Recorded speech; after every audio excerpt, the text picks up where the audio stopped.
สุดท้ายในทางออกนี่ทางนี้ខ្ញុំបាទមានចំណេះដឹងតាក់ទងជាមួយនឹងជំងឺរបស់ត្រីក្រំដែលទី1គឺជំងឺស្វិតខ្លួនបាទដូចក្នុងរូបភាពនេះអញ្ចឹងបាទស្វិតខ្លួនទី2ត្រីហើមពោះពួកហ្នឹងគឺជាជំងឺមួយដែលកើតទូទៅដែលកើតឡើងពីកត្តាទឹកកត្តាផ្សិតហើយនិងកត្តាបាក់តេរីនៅក្នុងទឹកដែលបងប្អូនបានមើលថែវាឬក៏ដូរទឹកវាបានញឹកញាប់ខ្ញុំបាទមានវត្ថុធាតុដើមសម្រាប់ព្យាបាល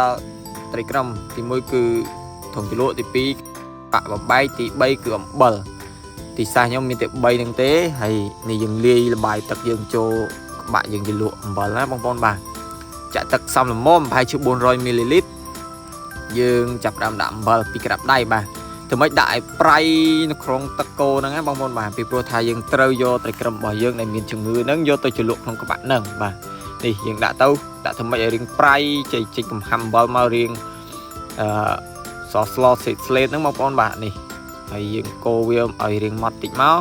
យើងចាប់ត្រីក្រំដែលឈឺមានការៈស្វិតខ្លួនហ្នឹងជ្រលក់3ដង4ដង5ដងធ្វើម៉េចឲ្យវាស្លប់បងប្អូនបាទនេះឃើញវាស្លប់នេះ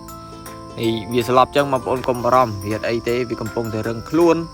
ដូចឃើញក្នុងរូបចឹងបងប្អូនវាងាប់ទេរយៈពេលប្រហែលជា3វិនាទីក្រោយវានឹងធ្វើការហែលភិលវិញបងប្អូនណាបាទនេះបងប្អូនបាទខ្ញុំជ្រលក់ឲ្យប្រហែលជា1នាទីក្រោយបាទគឺវាហែលវិញហើយវិធីសាស្ត្រនេះយើងបានសម្អាតពពួកផ្សិតឬក៏បាក់តេរីនៅក្នុងខ្លួនត្រីហើយបងប្អូនបាទហើយយើងយកត្រីយើងមកត្រាំក្នុងទឹកស្អាតដែលយើងរៀបចំមានចកមានស្លឹកចេកស្លឹកឆាត់អំបិលហើយនិងថ្នាំសម្រាប់ការពារជំងឺត្រីផ្សេងៗយើងត្រាំ15នាទីយើងចាប់ផ្ដើមប្រឡែងត្រីយើងដែលមានបញ្ហាឈឺហ្នឹងបងប្អូនបាទគឺស្វិតខ្លួនឬក៏ហើមពោះវិធីសាស្ត្រដែលខ្ញុំធ្វើហ្នឹងគឺត្រូវបានទាំងពីរមុខហ្នឹងបាទទាំងស្វិតខ្លួនទាំងហើមពោះយើងប្រឡែងវាចូលហើយឲ្យវាហែលមើលថាល្អដែរបងប្អូនឃើញទេកាលមុនវាអត់សូវជាហែលល្អខ្វាយទេវាមួយទេឥឡូវបន្ទាប់ពីយើងព្យាបាលហើយយើងឃើញថាវា